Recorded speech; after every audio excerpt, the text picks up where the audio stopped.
എന്നമ്മനെ എന്നൊരു സമയം ചോദിക്കത്തില്ല. എന്നമ്മനെന്ന് വിളിച്ചപ്പോൾ ചിരിയിട്ടോട് നേരെ പോയി വെളിയിൽ പോയി ചിരിച്ചിട്ട് വന്ന ഒരാൾ. ഇനി അവന് ചിരിക്കണമെന്ന് തോന്നിയപ്പോൾ അവൻ വെളിയിൽ പോയി ചിരിച്ചിട്ട് വന്നിരിക്കുന്നു ഐറ്റം കളിക്കുന്നത്. ആലോചിച്ച് നോക്കിയേ. My name is Baiju. എൻ്റെ പേര് ബൈജു എന്നാണ് കേട്ടോ. എൻ്റെ രീതികളെന്ന് പറഞ്ഞു കഴിഞ്ഞാൽ വഴിയരികിൽ പതിതനായി അടി കിട്ടിയാൽ ഓടയ്ക്കുള്ളിൽ കിടന്നുറങ്ങുമ്പോ അയ്യപ്പോ ബൈജു അയ്യപ്പോ ബൈജു ഇഷ്ടം പോലെ മേടിച്ചിട്ടുണ്ട്. അതുപോലെ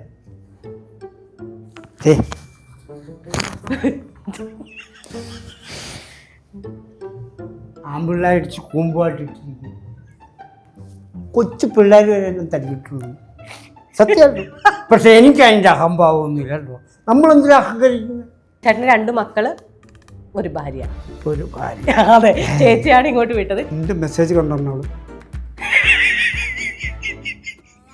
ഈ കഴിഞ്ഞ ദിവസം നീ വിളിച്ചത് ഇനി ഉള്ള കാര്യം ഞാൻ പറയാം. ഇത് കണ്ടല്ലോ.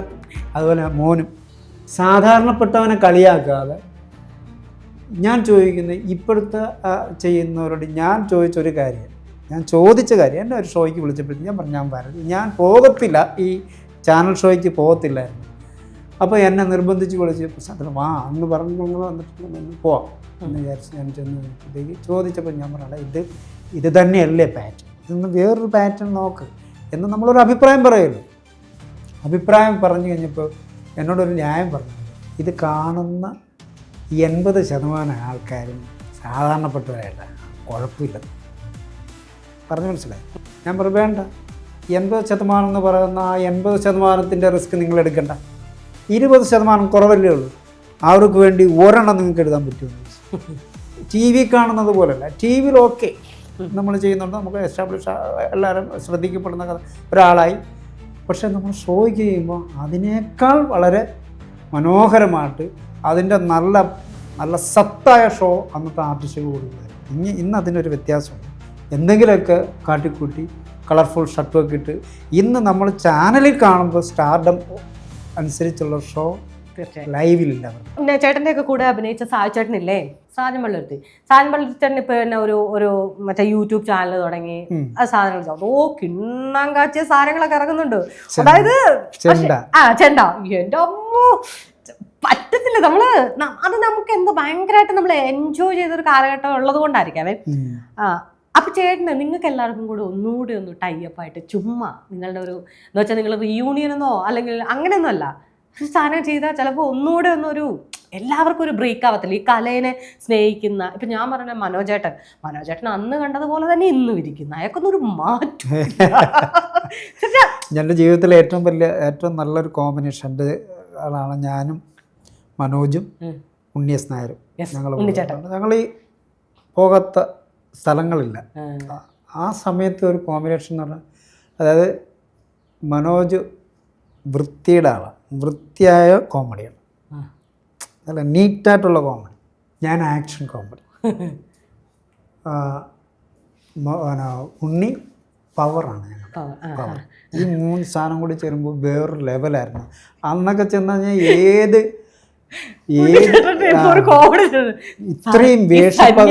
ഇത്രയും വേഷപ്പകർച്ചയുള്ള ഏതൊരു ആർട്ടിസ്റ്റിനും കൂടെ നിൽക്കാൻ പറ്റിയ ഒരാളാണ്. ഗുരുവേ സന്യാസിയാവുന്ന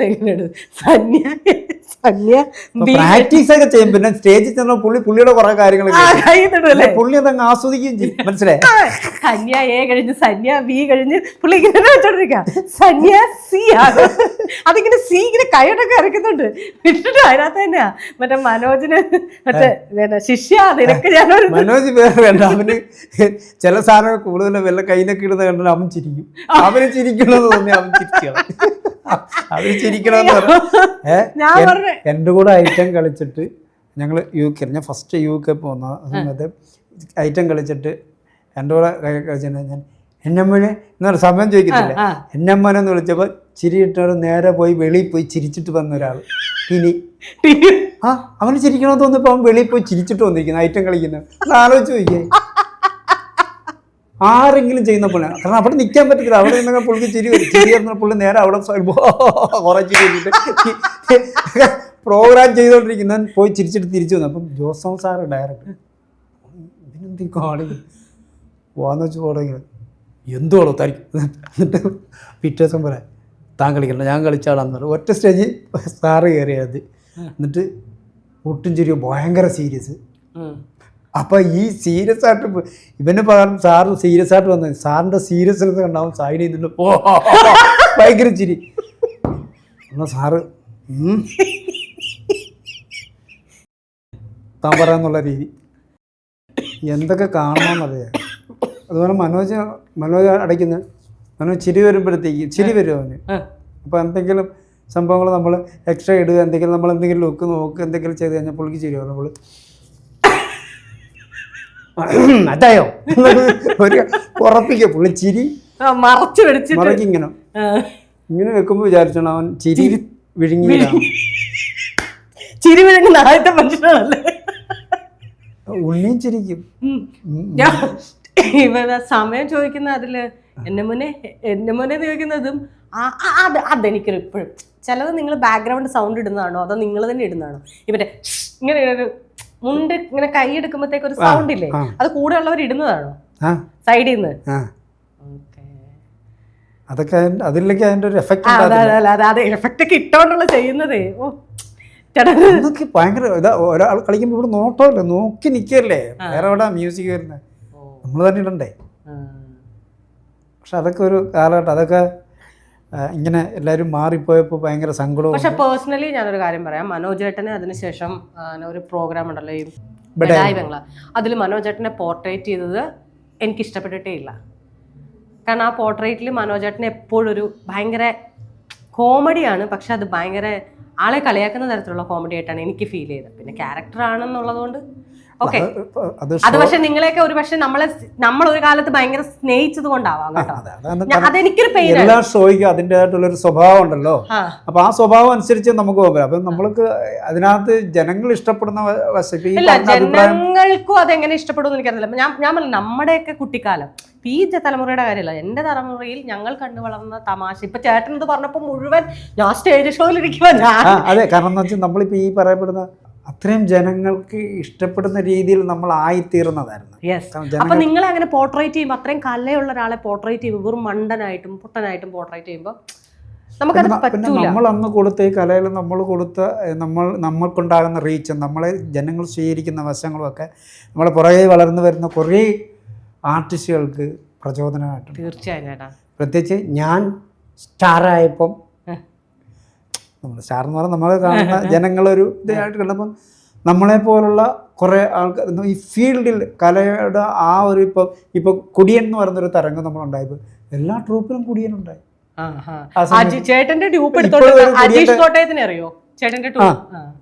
സോണി എന്ന് പറയും, എൻ്റെ നമ്മൾ ജ്യേഷ്ഠ സഹോദരനെ പോലാണ് ഞങ്ങൾ ഒരുമിച്ച് വളർന്നതൊക്കെ.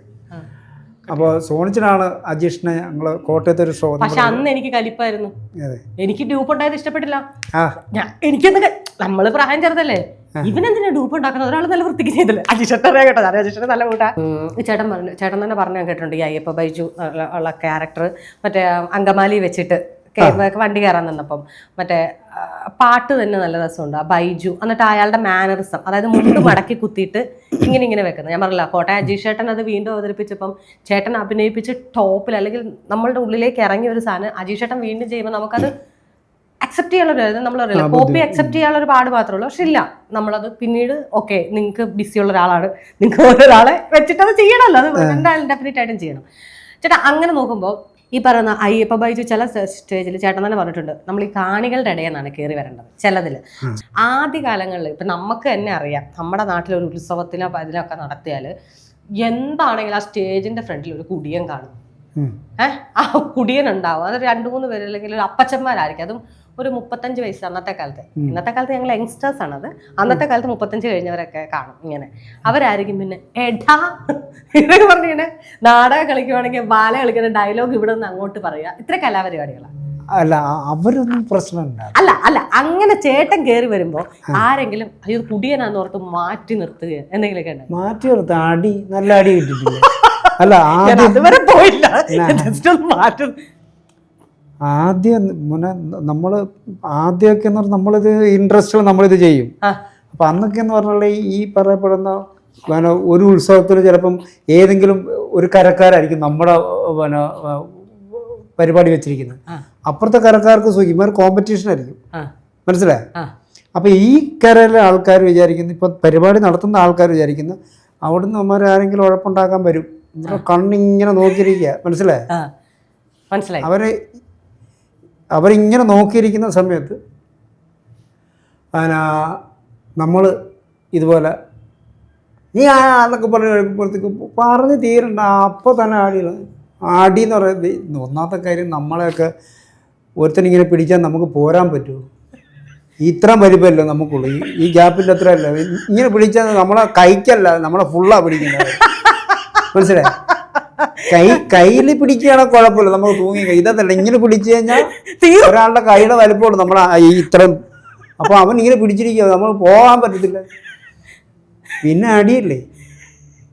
അപ്പം ഈ അടിക്കുമ്പോൾ ചേട്ടാ പരിപാടി ഇടയ്ക്ക് ആരെങ്കിലും നമ്മുടെ അടുത്ത് ശ്രദ്ധിച്ചിട്ടുണ്ടെങ്കിൽ ദൈവഭാഗ്യം. ഈ ഇവന്മാർ വീറിൻ്റെ ഇടയ്ക്ക് ഒരാൾ ശ്രദ്ധിച്ചാൽ ഓക്കെ, അവിടെ നിന്നാണ്. പിന്നെ ആ ശ്രദ്ധിക്കുന്നവനാണ് പരിപാടി ഇങ്ങനെ പിടിച്ചിട്ട് അവനായിരിക്കും ചിലപ്പോൾ നമ്മൾ കയറ്റി വിടുന്നത്. പിന്നെ അവിടുന്ന് വിട്ട് കഴിഞ്ഞാൽ പിന്നെ നമ്മൾ കളം പിടിക്കും. കാരണം പിന്നെ വന്ന് നമ്മൾ സ്റ്റേജിൽ നിന്ന് വെല്ലുവിളിക്കും. ഇവന്മാർ ചിലപ്പോൾ ഈ ബഹളത്തിൻ്റെ ഇടയ്ക്ക് പറഞ്ഞാൽ കേൾക്കാത്ത ആൾക്കാരുണ്ട്, അവന്മാർ തല്ലാൻ ജഡ്ജിൻ്റെ അവിടെ വരും. അപ്പം നമ്മൾ സ്റ്റേജിൽ നിന്നുണ്ട് അവരോട് ഉടങ്ങുമ്പോൾ പിന്നെ കാണാൻ ജനത്തിൻ്റെ രസമായിരിക്കും. കുറച്ച് കഴിയുമ്പോഴത്തേക്കാണ് ഇത് പരിപാടിയുടെ സംഭവമാണെന്ന് അറിയുന്നത്. അപ്പോൾ 2 പ്രാവശ്യമൊക്കെ കിട്ടി കഴിയുമ്പോൾ നമുക്ക് അങ്ങനത്തെ സംഭവത്തിന് ഉത്സവത്തിന് അടിക്കാൻ ഇറങ്ങുന്ന ആൾക്കാർ എങ്ങനെയുള്ളതായിരിക്കും. അപ്പം നമുക്ക് ഏകദേശം ഒരു ധാരണ. അപ്പം നമ്മൾ എന്ത് ചെയ്തു, ആ പരിപാടിയൊക്കെ നിർത്തി ഏരിയ നോക്കി ഇരിക്കും. പിന്നെ ഇവൻ ഒരു കൈ ഇങ്ങനെ വീശുന്നുള്ള ആ കാറ്റും കൂടി എനിക്ക് കിട്ടത്തക്ക രീതി, കാരണം എന്നാലും എനിക്ക് പെട്ടെന്ന് ചെല്ലാൻ പറ്റത്തില്ല. അങ്ങനെ അതും കൂടി സ്വീകരിച്ച് ഞാൻ അങ്ങനെ ആ ടൈമിൽ കൂടി നോക്കി ഞാൻ കയറിയ ഒരാളാണ്. എനിക്കറിയാം ഇവൻ എങ്ങനെ അടിക്കുമ്പം എങ്ങനെ അവൻ ഉദ്ദേശിക്കുന്നതിനൊക്കെ സ്പീഡിൽ കയറാൻ പറ്റണമെന്ന് പറഞ്ഞിട്ട് എനിക്ക് ഒരു തോർത്ത് ആളറിയായിരിക്കും തോർത്ത് മേടിച്ച് ഒരു കമ്മിറ്റി ഭാരവാഹിയുടെ ഒരുത്തൻ്റെ അവിടെ ഞാൻ കൂടി എല്ലാ സഹായങ്ങളും ചെയ്യുന്ന ആ ചേട്ടൻ്റെ തോർത്തും മേടിച്ചിട്ടുണ്ട്. ഞാൻ തരാൻ കേട്ടോ കുഴപ്പമില്ലെടുത്തു എന്ന് പറഞ്ഞു. ഈ തോർത്ത് എന്നിട്ട് പുള്ളി സൈഡിലിങ്ങനെ കട്ടണ കെട്ടത്തരുത്തുണ്ടല്ലോ, അവിടെ ഇങ്ങനെ കണ്ടോണ്ടിരിക്കുക സൈഡിൽ നിന്നുണ്ട്, ക്വാർട്ടർ ഫോമിൻ്റെ അവിടെ നിന്ന്. ആ പുള്ളി അപ്പം ഞാൻ വെളിയില്ല, ഞാൻ ഒരു ഡ്രാമയുടെ ലാസ്റ്റ് പോർഷൻ നമ്മൾ വെളിയിൽ നിന്ന് ഒരാൾ കയറി വന്ന് ഡ്രാമ ഉഴപ്പാൻ വേണ്ടിയിട്ട് കയറി വരുന്നതായിട്ടാണ് സീൻ. ഈ ഡ്രാമ കണ്ട് ഇവനിങ്ങനെ ആസ്വദിച്ചിരിക്കല്ലേ, അപ്പോഴാണ് വെളിയിൽ നിന്ന് നിർത്തണമെന്ന് പറഞ്ഞു വേളം ഉണ്ടാക്കി ഞാനിങ്ങോട്ട് പിന്നെ എങ്ങനെ അവിടെ നിന്ന് വന്നേ ആ ആർട്ടിസ്റ്റിയുടെ ഒക്കെ നടുകൂടി ചാടി വെളി വന്ന് ഫസ്റ്റ് അടി ഇവനടിച്ച്. ഇവനറിയും വരുമെന്നുള്ള കാര്യം എനിക്കറിയത്തില്ലല്ലോ. ഇവൻ സ്റ്റേജിനകത്തില്ലേ, ഇയാൾ സ്റ്റേജിനകത്തില്ലേ. ഉടനെ ഞാൻ ചേട്ടാ പെട്ടെന്ന് ആടിയോണ്ട് പേടിച്ച് അതിലെ ചാടി ഇതിലെ ചാടി ഞാൻ അതിനകത്ത് കയറി. ഇവൻ സ്റ്റേജിനകത്ത് കയറി വന്നിരിക്കുക. സ്റ്റേജിനകത്ത് കയറി അപ്പം ഞാൻ എന്നിട്ട് ആർട്ടിസ്റ്റുകളും പിടിക്കുന്നുണ്ട് ഇയാളെ പിടിച്ചു കഴിഞ്ഞാൽ പറഞ്ഞു ചേട്ടാ ഇത് പരിപാടിക്കുള്ള ഇയാളൊക്കെ അവനെ കിട്ടൂല്ലേ ചേട്ടാ അയാൾ പരിപാടിക്കകത്തുള്ള പരിപാടിക്കോ ഇതൊക്കെ മൈക്കിനകത്ത് കേൾക്കാം. അന്ന് സ്റ്റാൻഡ് മൈക്ക് വെച്ചല്ലേ കളിക്കുന്നത്, അപ്പോൾ ഇതെല്ലാം കേൾക്കും. സത്യം കേട്ടോ, എന്നൊക്കെ സ്റ്റാൻഡ് മൈക്കിന്റെ ഫ്രണ്ടിൽ വന്ന് ഡയലോഗ് പറയുക എന്നുള്ളത്. ഞാൻ അവനെ വിടുകയോ അതുമില്ല, അയാൾ പോകുമ്പോൾ പുറകെ പോകണം. അവസാനം പുള്ളിക്ക് ചമ്മലായിപ്പോയി. പുള്ളി അവസാനം പുള്ളി എനിക്ക് തോർത്ത്. ഞാൻ പറഞ്ഞു ചേട്ടാ എന്നാ തോർത്തിന്നാന്ന് പറഞ്ഞു. എൻ്റെ സുഹൃത്ത് ഒന്നും പറയണ്ടായിരുന്നു, ഞാൻ ഇനി നാളെ എനിക്ക് ഇതിലൊന്നും പോകാൻ പറ്റത്തില്ല പുള്ളി ഭയങ്കര ചമ്മല്. ഞാൻ പറഞ്ഞു കുഴപ്പമില്ല, ഇപ്പം സ്റ്റാറായില്ല കുഴപ്പമില്ല, ഇനി നാളെ ഉമ്മറല്ല എന്നെ വെച്ചക്കത്തിന് കണ്ടോ. അല്ല നിങ്ങൾക്ക് ഈ കമ്മിറ്റിക്കാരോട് ആദ്യം പറഞ്ഞുകൂടെ ഏതാ ഇങ്ങനെ ആൾക്കാരോട് സ്റ്റേജിൽ നിന്ന് ഒരു പെർഫോമൻസ്? കമ്മിറ്റിക്കാരുടെ അടുത്ത് പറഞ്ഞിട്ടുണ്ട്, പക്ഷെ ഇയാൾ അറിഞ്ഞിട്ടില്ല. ഇയാൾ നമ്മളെ സഹായിക്കാമെന്ന് കമ്മിറ്റിക്കാരോട് പറഞ്ഞു. കമ്മിറ്റിക്കാർ കേട്ടിട്ട് പോയി ഉണ്ടാകും, പൈസ തന്നാളോ അവർക്ക്, ഓക്കെ അത് കുഴപ്പമില്ല, അതൊക്കെ നമ്മൾ അറേഞ്ച് ചെയ്തോളൂ. പക്ഷെ ഞാൻ കർത്തം പിടിച്ച പരിപാടി നീ കുളവാക്കത്തോടാ. ഇയാൾ അവിടെ ഹെൽപ്പ് ചെയ്യാൻ നമ്മൾ വിചാരിച്ചു എന്തെങ്കിലുമൊക്കെ എന്താ പറഞ്ഞ കേട്ടോ എന്നൊക്കെ പറഞ്ഞാൽ അങ്ങനെ രഘു ഒന്ന് നോക്കിയാണ് കേട്ടോ അങ്ങനെ കണ്ടു പറഞ്ഞ് നിർത്തിയ ആളാ ഈ പുള്ളി അടിക്കുന്ന അവർ വിചാരിച്ചു. ആത്മാർത്ഥതയുടെ പിന്നെ നമ്മൾ ആ സംഭവം പിന്നെ ഈ വെളിയിൽ നിന്ന് വരുന്ന സംഭവം നിർത്തി. കാരണം എന്താ വെച്ചാൽ വെളിയിൽ നിന്ന് വരുമ്പോൾ ഈ പരിപാടിയുടെ ടോട്ടാലിറ്റി അത് ബാധിക്കാൻ ആളുകൾക്ക് പെട്ടെന്ന്. പിന്നെ ഇത് പിന്നെ ഓഡിയൻസ് സീറ്റായി അതിങ്ങനെ നിന്ന് സിങ്കായി ബാക്കി വരുന്നതിനെല്ലാം ലാഗാകും. അതുകൊണ്ട് ആ സാധനം പിന്നെ ഇത് എപ്പോഴും ഫ്രെയിമിലേക്ക് വരുന്ന ഒരു ഇമ്പ്രഷൻ ഉണ്ടല്ലോ ജനത്തിന് കാണുമ്പോൾ. ഫ്രെയിമിലേക്ക് ഇത് വരുമ്പോൾ കാണുന്ന ഒരു ചിരിയാണ് അതിൽ പിടിച്ചങ്ങ് കയറി. പിന്നെ ഇപ്പോൾ നടക്കുന്ന സംഭവം എന്താണെന്ന് വെച്ചാൽ ഈ അടിച്ച ടീമുകൾ വെളിയിൽ നിന്ന് ബഹളം ഉണ്ടാക്കും. വെളിയിൽ നിന്ന് നമ്മളിങ്ങനെ ഒരു കാര്യം പറയുന്നുണ്ടിരിക്കുമ്പോൾ അവിടെ സൈഡ് ചെയ്യുന്നുണ്ട് ചുമ്മാ നീ ഞങ്ങൾ സംസാരിക്കണ്ട എന്നൊക്കെ പറഞ്ഞു കുറച്ച് നിർത്താ എന്ന് പറഞ്ഞു പുള്ളി. പിന്നെ ഞങ്ങൾ രണ്ടുപേരും അങ്ങോട്ടും ഇങ്ങോട്ടും ഇൻട്രാക്ട് ചെയ്യും. അപ്പം അങ്ങനെ സംസാരിച്ച് ഇപ്പം അവർ പിന്നെ ഇത് കുറേ നേരം അങ്ങ് പോകും. ഈ ഫസ്റ്റ് ഇൻട്രാക്ഷൻ ഈ ടീമും അവിടുന്ന് വിടുവോ എന്നെ വിടുവോ ഇല്ല, പുള്ളി അവിടെ നിന്ന് പറഞ്ഞാൽ ഞാൻ തിരിച്ച് പറയും. ഇങ്ങനെ തിരിച്ച് പറയുന്നത് പിന്നെ ഒരു വിറ്റായി പോകും കുറച്ച് നേരം. അപ്പോൾ അത് തന്നെ ഒരു സെക്ഷൻ വരും. പിന്നെ അത് കഴിഞ്ഞ് നമുക്ക് സ്കിറ്റ് കളിക്കാൻ പറ്റത്തുള്ളൂ. പിന്നെ ഈ സാധനത്തിന് ഒതുക്കണം. ഈ കഴിഞ്ഞ ദിവസം നമ്മൾ പ്രോഗ്രാമിന് ഞാൻ പോയിട്ട് ഇതുപോലൊരു ടീമിന് ഒതുക്കിയിട്ട് അവസാനം പുള്ളി കോംപ്രമൈസ് സംസാരിച്ചു. നമ്മൾ കോംപ്രമൈസ് സംസാരിച്ച് ഞാൻ വിട്ടില്ല, ഞാൻ പിന്നെയും പിടിച്ചിരുത്തി. ജനങ്ങൾ ചിരിയോട് ചിരി. കുറച്ചെല്ലാം കഴിഞ്ഞപ്പോഴത്തേക്ക് ലാസ്റ്റ് പോർഷൻ ഷോയുടെ ലാസ്റ്റ് ഈ ചെയിൻ സോങ് വരുമല്ലോ, ചെയിൻ സോങ് വരുമ്പോഴത്തേക്ക് എല്ലാവരും കിടന്ന് തുള്ളുക. അപ്പോൾ പുള്ളി ഇങ്ങനെ വന്ന് നോക്കി എന്നെ നോക്കുക ഇങ്ങനെ നോക്കുക. പുള്ളിക്ക് ഡൗട്ടുണ്ട് ഞാനാണോ എന്ന്. ഞാൻ പാൻറ്റ് കിട്ടുന്ന പുള്ളിക്ക് ഡൗട്ടും ഉണ്ട് ഞാനാണോ എന്ന് ഇങ്ങനെ. അപ്പോൾ ഞാൻ കുറച്ച് കഴിഞ്ഞപ്പോൾ ഞാൻ പറഞ്ഞു മറ്റേ ടീമിൽ നിൽക്കുന്നുണ്ട്. കയറി വരാനുള്ള പരിപാടിയാണെന്ന് പറഞ്ഞു. ഞാൻ ഇങ്ങനെ നോക്കി ഇങ്ങനെ വിളിച്ചേ ഇങ്ങനെ ചുമ്മാ വിളിച്ച് നോക്കുമ്പോൾ ചെരുപ്പൊക്കെ ഊരിയിട്ടിട്ട് അമ്പലത്തിലോട്ടൊക്കെ കയറുന്ന ആൾക്ക് സ്റ്റേജിനകത്തൊരു ഒറ്റ കയറ്റം.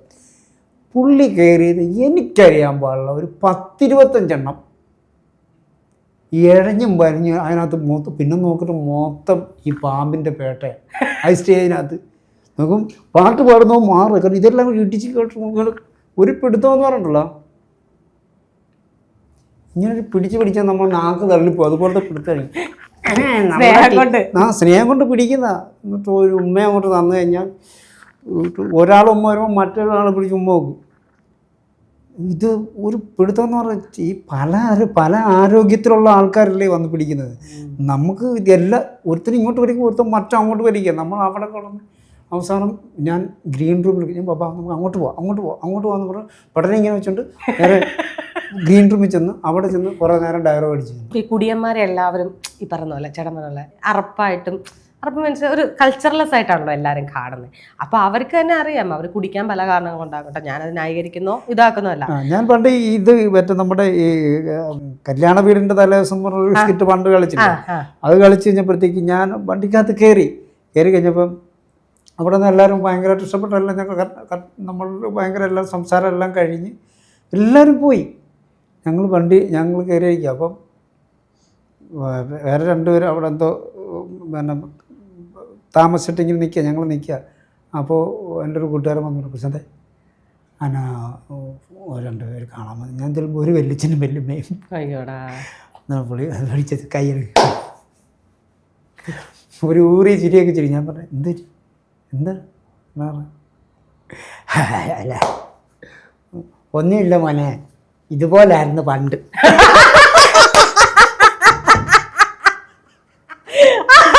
അപ്പൊ പുള്ളി ഇങ്ങനെ ആ ചമ്മൽ കാണിച്ചപ്പോ പുള്ളിയുടെ അടിച്ചിട്ട് പുള്ളി പറയാ ഇങ്ങനെ കയ്യിൽ ഇങ്ങനെ അടിച്ചോണ്ട് നാണിച്ച് നിൽക്കുക. എന്റെ കൈ പിടിച്ചു. ഞാൻ പറഞ്ഞു എന്ത് ചേർത്തേക്ക് അമ്മ ഒന്നുമില്ല മണി പണ്ട് ഇതുപോലെ അതായത് മറ്റേ കല്യാണ വീട്ടിൽ മനുഷ്യ പായിട്ടിട്ടുണ്ട്. മറ്റേ കല്യാണം വിളിക്കാൻ വന്നതിന്റെ സാധനല്ലേ അത്.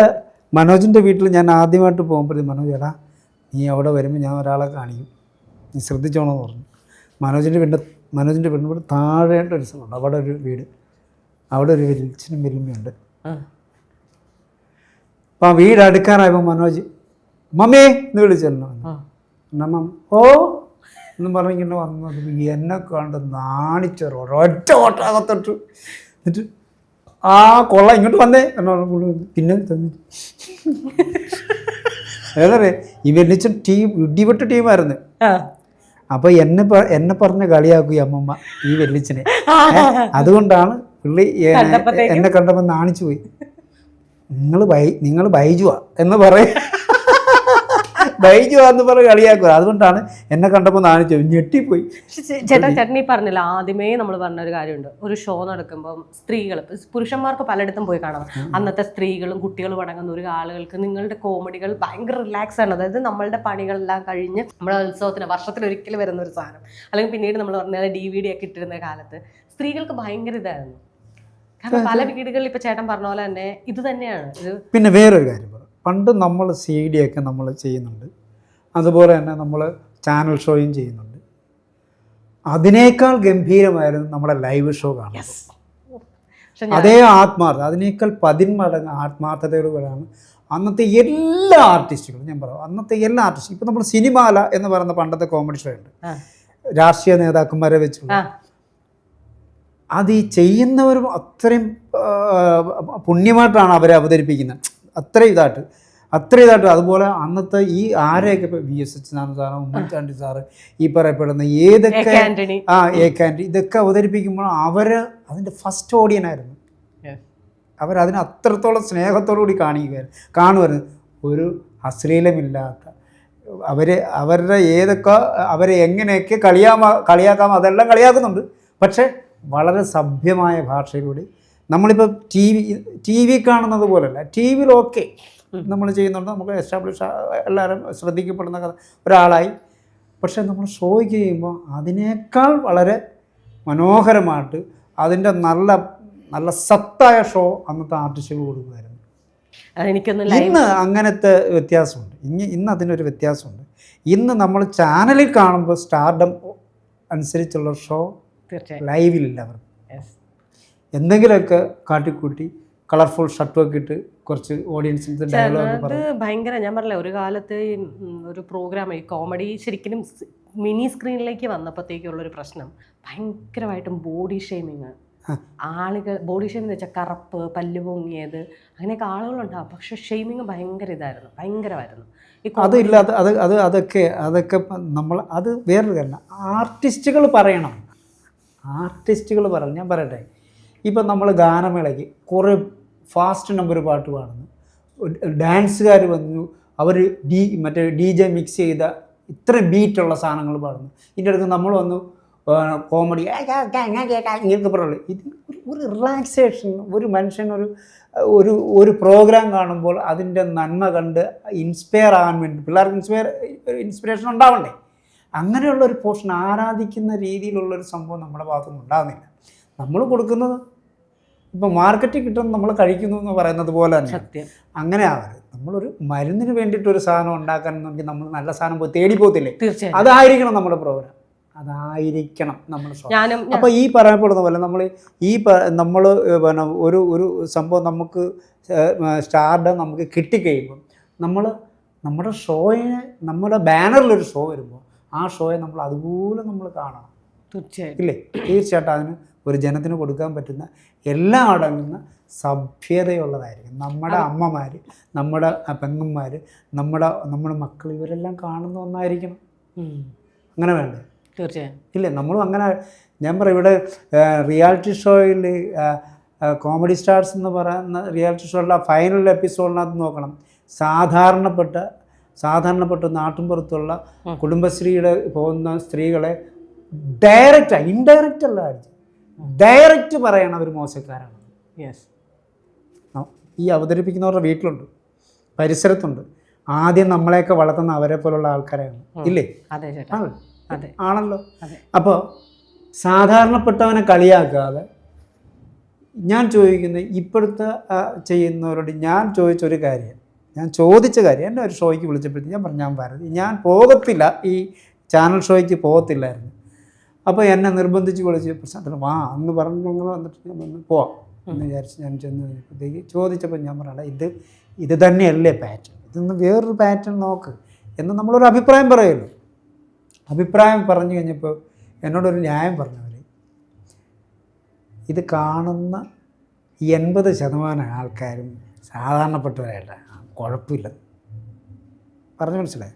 80% ആൾക്കാരും സാധാരണപ്പെട്ട കുഴപ്പമൊന്നുമില്ല.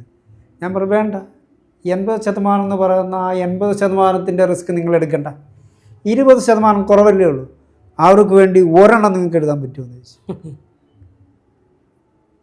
20% എന്ന് പറയുന്ന ബോധമുള്ളവന് വേണ്ടി നിനക്ക് ഒരെണ്ണം എഴുതാൻ പറ്റുമെന്ന് ചോദിച്ചു. അറിയത്തില്ലല്ലേ എന്ന് ചോദിച്ചു. അറിയത്തില്ല.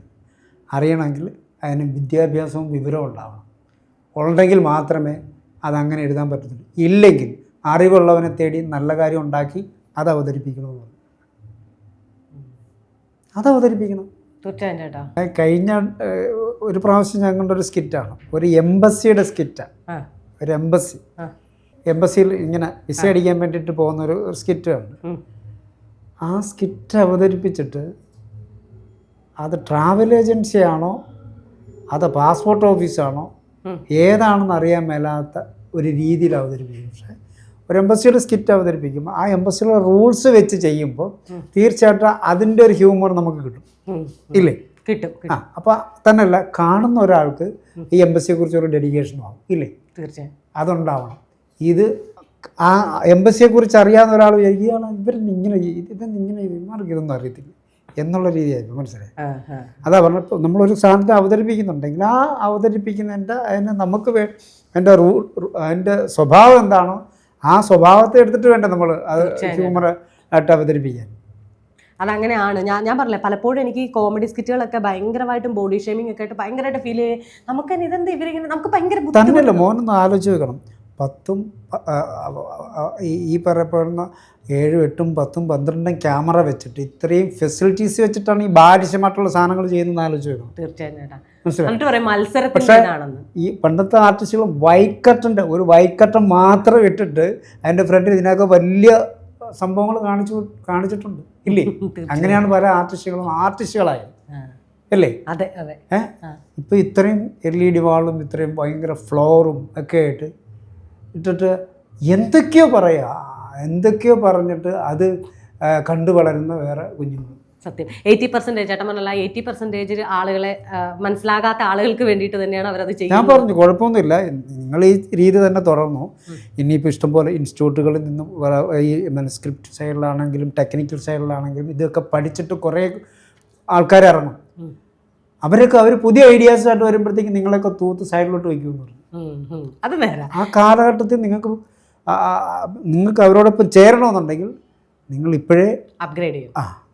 സംക്രാന്തി ചേട്ടനും കോട്ടയം നസീർ ചേട്ടന് ഇവരൊക്കെ ഞാൻ പറഞ്ഞു നിങ്ങളെയൊക്കെ കണ്ടു വളർന്ന ഒരു ബാല്യം ഉള്ളതുകൊണ്ടായിരിക്കാം നിങ്ങളൊക്കെ വീണ്ടും ഒന്നിച്ച്, ഞാൻ പറഞ്ഞില്ലേ ചേട്ടൻ ചെയ്യുന്ന പോലെ ചെണ്ടയിൽ ഒരു എപ്പിസോഡിലൊക്കെ ചെല്ലിയേട്ടാ, അത് ഞങ്ങൾക്ക് നിങ്ങളെ മിസ് ചെയ്യാതിരിക്കാൻ. അല്ലാണ്ട് അതെന്ന് വെച്ചാൽ നിങ്ങളുടെ ആ ഒരു ഇതില്ലേ, ആ പെർഫോമൻസ് വീണ്ടും ഞങ്ങൾക്കൊന്ന് കാണാനും. ഇത് കുടിയൻ തന്നെയല്ലല്ലോ, എന്തോരം സ്കിറ്റുകൾ നിങ്ങൾ ചെയ്തു. ചേട്ടൻ പറഞ്ഞാൽ ആ റെസ്ലിംഗ് തന്നെ ഭയങ്കര രസമാണ്. അത് അയാളുടെ കാലിൻ്റെ ഇടയിൽ കൂടെ പോകുമ്പോൾ നമ്മളാ ചിരിക്കുന്നത് ഭയങ്കരമായിട്ട്. അതായത് നമ്മളൊക്കെ പണ്ട് പറയും CD ഒക്കെ ഇട്ട് കാണുന്ന സമയത്ത് ചിരിച്ച് മുള്ളാൻ വിട്ടു. അത് ഒരു പരിധി കൂടി കഴിഞ്ഞാൽ നമുക്ക് പറ്റില്ലത്. അതുപോലത്തെ അവസ്ഥയിലുണ്ടായിരുന്നു. അതൊക്കെ നമുക്ക് ഭയങ്കരമായിട്ട് ഇഷ്ടമായിട്ട് തോന്നും. കാരണം നമ്മളിപ്പോൾ പണ്ട് സ്റ്റുഡിയോയിലൊക്കെ ഇങ്ങനെ എഡിറ്റ് ചെയ്യാനൊക്കെ പോകുമ്പോഴേക്ക് നമ്മൾ ഈ എഡിറ്റേഴ്സ് കുറച്ച് കഴിയുമ്പോഴത്തേക്ക് അവർക്കൊരു സിഗരറ്റ് വലിക്കുന്ന ഒരു ലാഘവത്തോട് തല ടെൻഷൻ ബൈജുണ്ട് ചെയ്തിട്ട് അമ്മപ്പോൾ അത് നമുക്ക് കേൾക്കുമ്പോൾ നമുക്ക് ഭയങ്കര അഭിമാനം തോന്നും. കാരണം എന്ന് വെച്ചാൽ നമ്മൾ ചെയ്തൊരു സാധനമാണ്. ഞാൻ പലപ്പോഴും വിചാരിച്ചിട്ടുണ്ട് ഈ 10 ഇങ്ങനെ വരേണ്ട കാര്യം എന്താണെന്ന് നമ്മൾ വിചാരിച്ചിട്ടുണ്ട്. അത്രത്തോളം അവരതിനെ സ്നേഹിക്കുന്നുണ്ടെന്നുള്ളതാണ്. അത് ഒരു ജനങ്ങളുടെ ഇഷ്ടം ഓരോ രീതിയിലല്ലേ. എല്ലാവരും ഒരു വിചാരമുണ്ട് നമ്മൾ ടൈപ്പായി പോകുന്നു അങ്ങനെയൊക്കെ പറയുന്നത്. എനിക്ക് അതിനകത്തൊന്നും വലിയ സംഭവമൊന്നുമില്ല. കാരണം ചേട്ടൻ്റെ കുഞ്ഞാണത്. എനിക്ക് ഇത് വേറെ ക്യാരക്ടർ എന്നുള്ള നമുക്ക് ചെയ്യാൻ പറ്റുന്ന രീതിയിൽ നമ്മൾ ചെയ്യും, അത് വേറെ വിഷയം. ഈ സാധനം ചെയ്യുമ്പോൾ ഞാൻ ആസ്വദിക്കുന്ന ആസ്വാദനം അത് വേറെ സംഭവം. നിങ്ങളൊരു പാട്ട് പാടുമ്പോൾ നിങ്ങൾ ഇഷ്ടത്തിന് ചുമ്മാ പാടുമോ? ഇല്ല. നമുക്ക് നമ്മുടെ ഉള്ള സൗണ്ട് വെച്ച് നമ്മുടെ മനസ്സിലെ ആ ഒരു അല്ലേ അത് എത്രത്തോളം ഭംഗിയായിട്ട് ഇപ്പോൾ സാറിൻ്റെ പാട്ട് പാടുന്നത് അദ്ദേഹം പാടുന്നതിനേക്കാൾ നന്നായിട്ട് ചില പ്ലാൻസൊക്കെ നമ്മൾ വിചാരിക്കും അതാണ് നമ്മൾ വിചാരിക്കും അല്ലേ അതായില്ലെങ്കിലും പക്ഷെ നമ്മുടെ മനസ്സിലെ ആഗ്രഹമാണ് നമ്മളത് മോശപ്പെടുത്തിയല്ല നമ്മൾ ചെയ്യുന്നത്. അപ്പോൾ ഞാനതിനെ ആസ്വദിക്കുന്ന എത്ര നാൾ ആസ്വദിക്കുന്ന ആ ആസ്വാദനം ജനത്തിന് അതുപോലെ തന്നെ കൊടുക്കും. നമ്മൾ ആസ്വദിക്കണം ആദ്യം. സത്യം. നമ്മൾ ആസ്വദിച്ചെങ്കിൽ തീർച്ചയായിട്ടും അത് നമ്മളെപ്പോലുള്ള ജീവനുള്ള വസ്തു അതിനെ ആസ്വദിക്കുന്നു. കൃത്യമായിട്ട് നമ്മൾ ആസ്വദിക്കണം അതിനെ. നമ്മൾ ആസ്വദിച്ചാൽ ഓക്കെ. അത് തന്നെ. ഞാൻ ചില സമയത്ത് ഡാൻസ് കളിക്കും, ഞാൻ തന്നെ ഇങ്ങനെ ഭയങ്കര ആസ്വദിച്ചു. നമ്മളൊരു ബിറ്റ് പറഞ്ഞു നമ്മുടെ കൂട്ടുകാരടുത്ത് നമ്മൾ പറഞ്ഞു അവർ പക്കായിട്ട് ടക്കേന്ന് അവരത് പെട്ടെന്ന് ചിരിച്ചിട്ടുണ്ട്. ആ സാധനം പ്രപഞ്ചത്തിൽ എവിടെ കൊണ്ടുവരും അവർ ചിരിക്കാൻ പാടാണ്. കാരണം നമ്മൾ A to Z അറിയാവുന്ന അവരാണ്. അവർ ടക്കേന്ന് അവർ ചിരിച്ചിട്ടുണ്ടെങ്കിൽ ഓക്കെ. നമ്മളിപ്പോൾ ഈ പറയുമ്പോൾ ആർട്ടിസ്റ്റുകളൊക്കെ പറയാനൊക്കെ സാധനം നമ്മുടെ കൂട്ടത്തിൽ മിണ്ടാതെ നടക്കുന്ന ചില കൂട്ടുകാരുണ്ട്. അവന്മാർ അങ്ങനെ ഇരിക്കുമ്പോൾ ഒരു ബോംബിടും ഇല്ലേ? അതുപോലത്തെ ബിറ്റ് വേറൊരുത്തരും അടിച്ചു കാണത്തില്ലായിരിക്കും ഇല്ലേ? ഇല്ല. അപ്പം അങ്ങനൊന്നും ആർക്കും ഹ്യൂമറിൻ്റെ കാര്യത്തിൽ നിന്നും അല്ല ഒരു കാര്യത്തിലും അങ്ങനെ പറയാൻ പറ്റില്ല. പക്ഷെ നമ്മൾ അത് ഓരോ ഭാവനയാണ്. നമ്മൾ ഭാവന അനുസരിച്ചല്ലേ ഇതൊക്കെ ഇരിക്കും. ഓരോ ഭാവനയല്ലേ. പിന്നെ ഞാൻ ഹ്യൂമർ സെൻസ് നല്ലതായിട്ട് കണ്ടുള്ളൂ. സിംഗേഴ്സിന് നല്ലപോലെ ഹ്യൂമർ സെൻസ് ഉള്ള സിംഗേഴ്സ് കോമഡി. പിന്നെ ചിലരുടെ വിചാരം എന്ന് പറഞ്ഞാൽ നമുക്ക് കുറേയൊക്കെ സംസാരിക്കുകയും നമുക്ക് നാണമൊന്നും ഇല്ലാതൊക്കെ സംസാരിക്കുന്ന കോമഡി പറയുന്നത് അങ്ങനെ പറയാൻ പറ്റുന്ന സംഭവമല്ല. സത്യം. അങ്ങനെ ചിലർ ജന്മനാൽ ചില അടിച്ച് നമ്മൾ പൊട്ടിത്തെറിച്ച് പോകും. നമ്മൾ ചിരിച്ച് ഞാൻ കൂടുതൽ ആസ്വദിക്കുന്ന കൂടുതലാണ്. കാരണം നമ്മളെവിടെ ചെന്നാലും ഇങ്ങനെ ശ്രദ്ധിക്കുന്നുണ്ട്. ചില സാധനം കണ്ടോ ഞാൻ ചിരിക്കും. പിന്നെ എനിക്ക് ചിരി സഹിക്കാൻ പറ്റാത്തത് കാരണം ഈ ചിരി പിടിച്ചു വെച്ച ആൾക്കാർ എന്നെ വഴക്ക് പറഞ്ഞു എന്താണ് വന്നിരിക്കുന്നു എന്ന് പറഞ്ഞാൽ അവർ ചിരിക്കും. എന്നെ കുറ്റം പറഞ്ഞായിരിക്കും അവർ ചിരിക്കുന്നത്. അങ്ങനെ എനിക്ക് ചിരി പിടിച്ചെടുക്കാൻ പറ്റത്തില്ലായിരുന്നു. ചേട്ടാ എന്താണെങ്കിലും ചേട്ടൻ്റെ ആ ഒരു ലാസ്റ്റ് ബൈജുവിന് ഞാൻ വിളിച്ചല്ലോ, ബൈജുവിനെ ഞാൻ വിളിക്കുന്നത് ഇന്റർവ്യൂവിന്. അപ്പം സത്യമായിട്ടും പറയുകയാണ്, ഞാൻ 2023 മുതൽ അങ്ങാണ്ട് ട്രൈ ചെയ്തിട്ടാണ് ഇപ്പം കിട്ടുന്നത് ചേട്ടനെ. അപ്പം ചേട്ടൻ എന്നോട് ആ രീതിയിലൊന്ന് സംസാരിച്ച് നമുക്കിതങ്ങ് ക്ലോസ് ചെയ്താലാ? ഞാൻ സ്യൂട്ട് ഇട്ടുകൊണ്ട് വന്നാലും നീ ചേട്ടൻ ഇപ്പൊ പറഞ്ഞത് കറക്റ്റ് കാര്യം കേട്ടോ. ചേട്ടൻ സൂട്ടിട്ട് വന്നാലും നീ എന്നെ ഇപ്പം നമ്മൾ വേറെ ആരും നമ്മളെ അങ്ങനെ വെറുത്തിട്ടോ അങ്ങനൊന്നും എനിക്കങ്ങനെ ഉള്ള അനുഭവങ്ങളൊന്നും ഉണ്ടായിട്ടില്ല. പക്ഷേ ഈ കഴിഞ്ഞ ദിവസം ഒരു ചേട്ടൻ ഈ കഴിഞ്ഞിടെ എങ്ങാണ്ടായിരുന്നു ചേട്ടൻ കാണുന്നതെന്ന് തോന്നുന്നു. പ്രശാന്തേ ഇടയ്ക്ക് വിളിക്കാൻ ഞാൻ പ്രശാന്തിൻ്റെ ഒരു സ്കിറ്റ് കണ്ടു പഴയതാണ്. പക്ഷെ ഞാൻ ഇന്ന കാണുന്നത് ഞാൻ പറയുന്നത് ആ റെസ്ലിങ് പോലത്തെ ഒരു സ്കിറ്റ്. അത് നിങ്ങൾ ഉദ്ദേശിക്കുന്ന പോലെ പ്രശാന്ത് ശ്രദ്ധിക്കണം. ഞാൻ പറഞ്ഞത് പറ്റി അത് ഒരു ഇൻ്റർനാഷണൽ വാല്യൂ ഉള്ളൊരു സ്കിറ്റാണത്. നിങ്ങൾ അതിനെ അങ്ങനെ മേക്ക് ചെയ്യാനുള്ള ശ്രമം നടത്തണം. അതിപ്പോഴും ഷോയ്ക്കൊക്കെ ചെയ്താൽ ഭയങ്കര രസമായിരിക്കും. അത് കളിച്ച് കഴിഞ്ഞ് ഇന്ന് ശരീരവും കേടായിട്ടിരിക്കുകയാണെന്നുള്ള ചേട്ടനറിയുന്നില്ല. പക്ഷേ പുള്ളി അത് കണ്ടപ്പോൾ പുള്ളിയുടെ മൈൻഡ് പോയതിൻ്റെ കാര്യം ഞാൻ പറഞ്ഞാൽ വേറൊന്നുമല്ല. ആ മനുഷ്യൻ അത് കണ്ടപ്പോൾ അതിനെക്കുറിച്ചുള്ള ചിന്ത ഉണ്ടായാണ് മനസ്സിലായി. ഒരു സാധനം അത് ചുമ്മാ ഒരു ഹ്യൂമറായിട്ട് മാത്രമല്ല അതിൻ്റെ റീച്ച് എന്തോരം ഉണ്ടെന്ന് പുള്ളിക്ക് അത് മനസ്സിലായി. പുള്ളി പറയാം അത് കുറച്ചുകൂടി നന്നാക്കി. ഞാൻ പറഞ്ഞാൽ ചേട്ടൻ ഞാൻ ഇങ്ങനെയൊക്കെയായിരുന്നു പണ്ട് ചെയ്തിട്ട്. ആണോ ഞാൻ കണ്ടിട്ടില്ലായിരുന്നു അതൊക്കെ എന്ന് പറഞ്ഞു. ഞാൻ പറഞ്ഞാൽ അങ്ങനെയായിരുന്നു നമ്മളത് ചെയ്ത് എന്ന് പറയുന്നത് പോലെ പഴയതാണെന്ന് പറഞ്ഞാലും ശരി. നമ്മളൊരു സ്കൂളിലാണെങ്കിൽ പോയി നമ്മൾ പറയുമ്പോൾ നമ്മൾ ഈ മാനറിസം കാണുമ്പോൾ പിള്ളേർ പെട്ടെന്ന് ചിരിക്കും. ഈ കഴിഞ്ഞ ദിവസം കാണൊരു നമ്മുടെ ഫ്രണ്ടിൻ്റെയൊക്കെ ഒരു ഫങ്ഷന് പോയാൽ അവിടെ ചെന്ന് 2 വാക്ക് സംസാരിക്കുന്ന ആൾക്കുണ്ട്. അപ്പം ഞാൻ പറഞ്ഞു നിങ്ങളെ പ്രതീക്ഷിക്കുന്ന ഇതല്ല. എന്നാൽ ഞാൻ കുറച്ച് ഡയലോഗ്സൊക്കെ പറയാം. ഈ 1 മാൻ ഷോ ഒന്നും അറിയത്തില്ല, 1 മാൻ ഷോ മറ്റുള്ള ഇമിറ്റേഷനൊന്നും അറിയത്തില്ല എന്ന് പറഞ്ഞിട്ട് ഞാനിങ്ങനെ അപ്പോൾ ഫ്രണ്ടിൽ ഇങ്ങനെ ഒരു കൈക്കുഞ്ഞിനെ കൊണ്ടൊരു ചേച്ചി. ഞാൻ പറഞ്ഞു എനിക്കും ഇങ്ങനെ സാധനം ഇങ്ങനെ കാണിച്ചിട്ടുണ്ട് ഈ കുഞ്ഞ്. ഞാൻ പറയണ്ട നിങ്ങളാരും ചിരിച്ചില്ലല്ലേ എനിക്ക് വേണ്ടില്ല. ഈ പുതിയ കാലഘട്ടം എന്നോട് നമുക്ക് ചിരിച്ചെന്ന് മതി. അതാണ് നമ്മുടെ ഒരു റേഞ്ച്. അത് മതി നമുക്ക്. കാരണം ഒരു തുള്ളി മദ്യം കഴിക്കാതെ ഇതുവരെ അഭിനയിച്ച് ഫലിപ്പിക്കണമെങ്കിൽ അത്രയും ഒബ്സർവേഷൻ ഉണ്ടാവണം ആ ക്യാരക്ടറിനോട്. അതിനോടുള്ള ഡെഡിക്കേഷൻ, പാഷൻ എല്ലാം ഉണ്ടാവണം. കാണിച്ചു അത് തീർച്ചയായിട്ടും ഉണ്ടാവും. അതുണ്ടല്ലോ, അതുകൊണ്ടല്ലേ നമ്മളിപ്പോൾ ഇവിടെ ഇരിക്കുന്നേ. ലൈവായിട്ട് കാണാനുള്ള കൊതി കണ്ടല്ലേ. നീ പറയായിരുന്നെങ്കിൽ അണ്ടർവെയറും വേണ്ട ഏട്ടാ, ചേട്ടൻ എനിക്ക് ഇങ്ങനെ വന്ന പോർട്രേറ്റ് ചെയ്യണം. മോളുടെ പേരിലാണ് ശരണ്യ. ശരണ്യ എന്ത് ഞാൻ എന്താണെന്ന് എനിക്ക് എന്നെ കുറിച്ച് അറിയണ്ട. പ്രശാന്ത് ഏട്ടൻ ഒരുപാട് സ്ഥലത്ത് ഇങ്ങനെ കളിച്ചിട്ടൊക്കെ ഇല്ലേ. My name is Baiju. എൻ്റെ പേര് ബൈജു എന്നാട്ടോ. എൻ്റെ രീതി എന്ന് പറഞ്ഞു കഴിഞ്ഞാൽ വഴിയരികിൽ പതിതനായി അടി കിട്ടിയാൽ ഓടയ്ക്കുള്ളിൽ കിടന്നുറങ്ങും ബൈജു. അയ്യപ്പോ ബൈജു, അയ്യപ്പോ ബൈജു. ഇഷ്ടം പോലെ മേടിച്ചിട്ടുണ്ട്. അതുപോലെ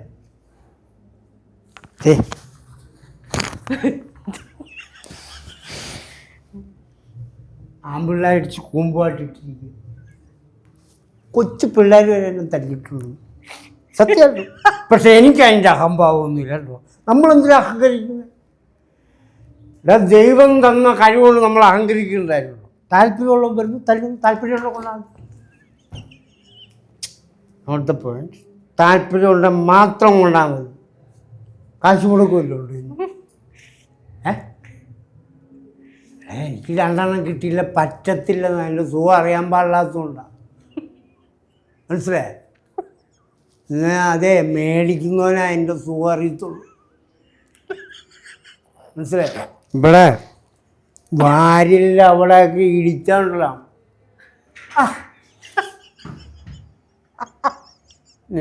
നീ ഒന്നും അങ്ങനെ നോക്കിയേ.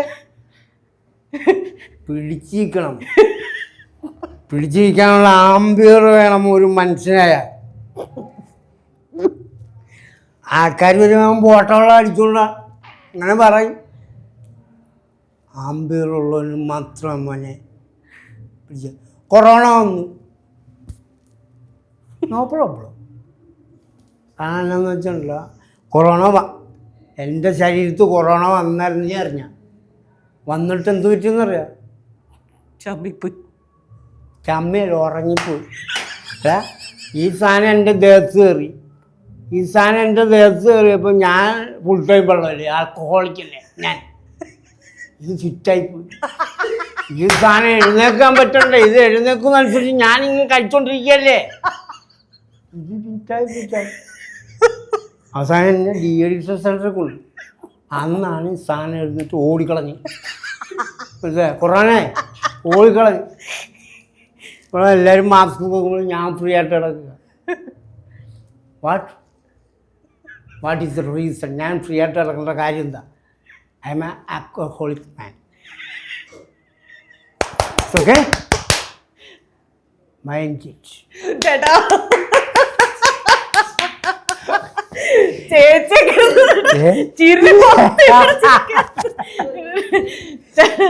ചേട്ടനത് എത്രത്തോളം ഇപ്പൊ ഞാൻ ചോദിക്കട്ടെ, ഇനി നിന്റെ ഭർത്താവ് കള്ളു കുടിക്കുന്നതിന് നിനക്ക് വല്ല ബുദ്ധിമുട്ടുണ്ടോ? ഇതുപോലെ ചിരിക്കാൻ പറ്റത്തില്ല. ചിരി അത്രയും വേണ്ട ചേട്ടാ, എനിക്ക് കുറച്ച് ചിരി മതി. ഇതൊക്കെ പ്രോത്സാഹിപ്പിക്കണം സത്യത്തിൽ. അതെ അതെ, ഇതൊക്കെ പ്രോത്സാഹിപ്പിക്കണം ചേട്ടാ. ഞാൻ ഭയങ്കരമായിട്ട് ആഗ്രഹിക്കുന്നുണ്ട് നിങ്ങളുടെ ഇത്. എനിക്കറിയില്ല പുതിയ കാലഘട്ടത്തിലെ പിള്ളേർ എന്തോരം കണ്ടിട്ടുണ്ടെന്ന് അറിയത്തില്ല. ഞാനിപ്പോൾ ചേട്ടനോട് ഇവിടെ വരാൻ പറഞ്ഞപ്പോഴും ചേട്ടനെ കാണണം എന്നുള്ളതും ചേട്ടനോട് ഇങ്ങനെ ഒരു ചെയ്യാൻ പറഞ്ഞതും ചേട്ടനെ പോർട്രേറ്റ് ചെയ്യാൻ വേണ്ടി മാത്രമല്ല, ഞാൻ എൻ്റെ ഈ 2 കണ്ണിൽ കൂടെയാണ് കാണുന്നെങ്കിൽ പോലും എൻ്റെ ഒപ്പം ഞാൻ എൻ്റെ ആങ്ങളെ കാണിച്ചു തന്നില്ലേ, എൻ്റെ ഒപ്പം എൻ്റെ കൂടെ ഇരുന്ന് കണ്ട ഒരുപാട് ഞങ്ങളുടെ ആ ദേശത്തെ അല്ലെങ്കിൽ ഞങ്ങളുടെ പ്രദേശത്തെ അല്ലെങ്കിൽ ഞങ്ങളെപ്പോലുള്ള ഒരുപാട് ആളുകൾ നിങ്ങളെ കാണാൻ ആഗ്രഹിക്കുന്നവരുണ്ട്. അവർക്ക് വേണ്ടിയിട്ടും കൂടിയാണ് ഞാനത് ചോദിച്ചത്. പിന്നെ നമ്മൾ മാറി നിന്ന് എന്താണെന്ന് എനിക്ക് എന്തോ ഒരു താല്പര്യക്കുറവും ഞാനൊന്നും മാറി ഇല്ല. ഇനി അങ്ങനെ മാറിയുന്ന ആണ്, അല്ലാതെ വേറെ അവസരങ്ങളോ കാര്യങ്ങളോ പിന്നെ നമുക്കുണ്ടാക്കണം. പിന്നെ നമ്മളിനി വേറെ കുറെ കാര്യങ്ങൾ ചെയ്യാൻ പോകണം. അതൊക്കെ നമ്മൾ തീർച്ചയായും ചേട്ടാ. വാ ചേട്ടാ, ഞാൻ പറഞ്ഞല്ലോ വീണ്ടും എനിക്ക് നിങ്ങളുടെ എല്ലാവരുടെയും കോമഡി ഞാൻ പറഞ്ഞ പോലെ തന്നെ മനോജ് ചേട്ടനോടും പറയുക, നിങ്ങളെല്ലാവരും കൂടെ ഒന്നിച്ച് ചെയ്യൂ. അങ്ങനെ ഭയങ്കര രസമാകും. അത് ഞാൻ പറഞ്ഞില്ല, കുറച്ചുകൂടെ നിങ്ങൾ ഈ പറഞ്ഞ പോലെ തന്നെ ആ ഒരു 20% ഈ 80% വിരക്തി ഉണ്ടായി അങ്ങ് നമ്മളെ നമ്മൾ പിന്നെ പോകാതെ. അപ്പൊ ഇനി നിങ്ങൾ ചെയ്യുമോ 80% കൂടെ നല്ലൊരു കോമഡികളൊക്കെ ചെയ്യും? ഞാൻ പറഞ്ഞു ഇപ്പൊ എന്തോരം ചാനൽ സ്വന്തമായിട്ട് നമുക്ക് യൂട്യൂബ് ചാനൽ ഉണ്ടെങ്കിൽ ഇടാലോ, വേറെ ഒന്നും നോക്കാനില്ല. പിന്നെ ചേട്ടന്റെ എനിക്കറിയാം ഒരുപാട് കഷ്ടപ്പെട്ട് എടുത്തുനിന്നാണ് വന്നത്, അതൊന്നും എനിക്ക് ചോദിക്കാൻ താല്പര്യമില്ലായിരുന്നു. കാരണം എല്ലാവരും ഓരോ തരത്തിലും കഷ്ടപ്പെടും, ഓരോ തരത്തിലും കഷ്ടം. അതൊക്കെ നമ്മുടെ കർമ്മയാണ്, നമുക്ക് ദൈവം തരുന്നതാണ്. നമുക്കതിനെ കടക്കാനുള്ള പ്രാപ്തി ഉള്ളതുകൊണ്ടാണ് ദൈവം നമുക്കതിനകത്തൊന്നും. ഇപ്പം മോനിപ്പോൾ ഈ ചാനൽ തുടങ്ങി എന്തോരം കഷ്ടപ്പാടാണ് എൻ്റെ ബാക്കിലുണ്ട് ഇല്ലേ? ഞാൻ പലപ്പോഴും ചിന്തിക്കാറുണ്ട് അതൊക്കെ. ഒരാൾ കഷ്ടപ്പെട്ട് അത്ര ആകുക എന്ന് പറഞ്ഞു. ഞാൻ പറയും ഇന്നും എന്നെ അറിയാവുന്ന എൻ്റെ അനിയന്മാരുടെ അത്ര ഉള്ള ആൾക്കാർ എന്തെങ്കിലും ഒരു കാര്യം സാധനങ്ങൾ ചോദിക്കാൻ പറയും. എന്നറിയാം, ഒരാളെ ഞാൻ മാട്ടയായിട്ടിരുന്ന അവസരത്തിലും എൻ്റെ കൂടെ നടക്കുന്നവനെ ബ്രാൻഡഡ് ഇടിച്ചിട്ടുള്ളവനാണ്. കാരണം എൻ്റെ റൗണ്ട് എപ്പോഴും നന്നായിരിക്കണം. എന്നെ കണ്ട് വളരുന്നവൻ എന്നെയൊക്കെ ഗ്രാഫിൽ വളരണമെന്ന് ആത്മാർത്ഥമായിട്ട്, ഈ ഭൂമിയാണ് സത്യം, എൻ്റെ ശരീരമായിട്ട് സത്യം ഞാൻ ആഗ്രഹിക്കുന്നൊരു വ്യക്തിയാണ്. അതുകൊണ്ട് ചിലപ്പോൾ ഞാൻ കുറ്റം പറയും, ചിലപ്പോൾ ഞാനെന്തോ ആയിക്കോട്ടെ, അതെനിക്ക് വിഷയമില്ല. പക്ഷേ എൻ്റെ ഒരു വാക്ക് കേൾക്കുന്നവരോ എന്നോട് എന്തെങ്കിലും കാര്യങ്ങൾ ചോദിക്കുന്നു, അവർക്കൊരു ഉപകാരം ഉണ്ടാവണമെന്ന് തീർച്ചയായിട്ടും ഞാൻ അതിന് എനിക്ക് ആ ഒരു മൈൻഡ് തന്ന ദൈവത്തിന് ഞാൻ നന്ദി പറയാം. ചേട്ടന് 2 മക്കള്, ഒരു ഭാര്യ. അതെ, ചേച്ചിയാണ് ഇങ്ങോട്ട് വിട്ടത്. ചേച്ചിയോട് തന്നെ 3 വർഷം പുറകെ തന്നെ ശല്യപ്പെടുത്തിയത് ചേട്ടനെ ആണെങ്കിലും ചേച്ചിക്ക് സഹിക്കാൻ വയ്യ. അവള് പറയും, അവൾ നിന്റെ മെസ്സേജ് കണ്ടോണ്ട് അവള്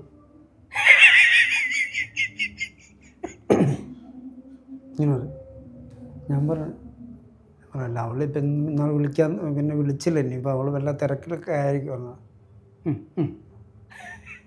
അവൾ തിരക്കിലായിരിക്കും. ഇപ്പം ഈ കഴിഞ്ഞ ദിവസം നീ വിളിച്ചു പറ്റും ഇനി ഉള്ള കാര്യം ഞാൻ പറയാം. ഇത് കണ്ടല്ലോ, അതുപോലെ മോനും പറയും, ഈ അച്ഛ എന്താ ആ ആൻറ്റി എത്ര നാളായി അച്ഛക്ക് ആൻറ്റി ഇവിടെ വരാമെന്ന് പറഞ്ഞല്ലേ. ഞാൻ പറഞ്ഞു അച്ഛൻ പിന്നെ ചെറുതൊന്നും പറയത്തൊന്നുമില്ല. ചെറുതാണെങ്കിൽ മൊബൈൽ കണ്ടോ, നിന്റെ മൊബൈൽ കണ്ടോണ്ട് വീട്ടിലെല്ലാവർക്കും അറിയാം. അതെ, അവളെ കാണിക്കും, അതെ ഒറ്റ കൊടുക്കും. എന്നിട്ട് ഇത് കാണാൻ വേണ്ടിയിട്ടാണ് പുള്ളിക്കാരി ഈ കാണിക്കുന്നത്. എന്താണല്ലോ ചേട്ടാ, അത് എനിക്ക് കുറേ നല്ല ഓർമ്മകൾ അത് പറഞ്ഞെനിക്കറിയാം. നിങ്ങളിപ്പോൾ നമ്മൾ തമ്മിൽ സംസാരിച്ചപ്പോൾ ചേട്ടൻ സ്റ്റേജ് ഷോയിലേക്ക് പോയില്ലേ, ഒരുപാട് അമ്പലപ്പറമ്പിലേക്ക് പോയി. അത്രയും മൊമെന്റ്സ് ഞാനും പ്രതീക്ഷിച്ചിട്ടുണ്ട് എൻ്റെ ലൈഫിൽ. ഞാനും അത് ഒരുപാട് ആസ്വദിച്ചു. ഒരുപാട് സുഹൃത്തുക്കളെ നമ്മളിപ്പോൾ സംസാരിച്ച പോലെ സുഖം. അതെ എൻ്റെ ചേട്ടാ, എന്താണെങ്കിലും താങ്ക് യു വെരി മച്ച്. വീണ്ടും ഈ പ്രസ്ഥാനത്തിൽ നിന്നെ ദൈവം ഒരുപാട് അനുഗ്രഹിക്കട്ടെ. ദൈവം അനുഗ്രഹിച്ചുകൊണ്ടേയിരിക്കുകയാണ്. എല്ലാം നല്ലതല്ലേ. ഞങ്ങളെ കണ്ട എല്ലാ പ്രേക്ഷകർക്കും നല്ലത് മാത്രം വരുത്തട്ടെ. നന്ദി. Thank you.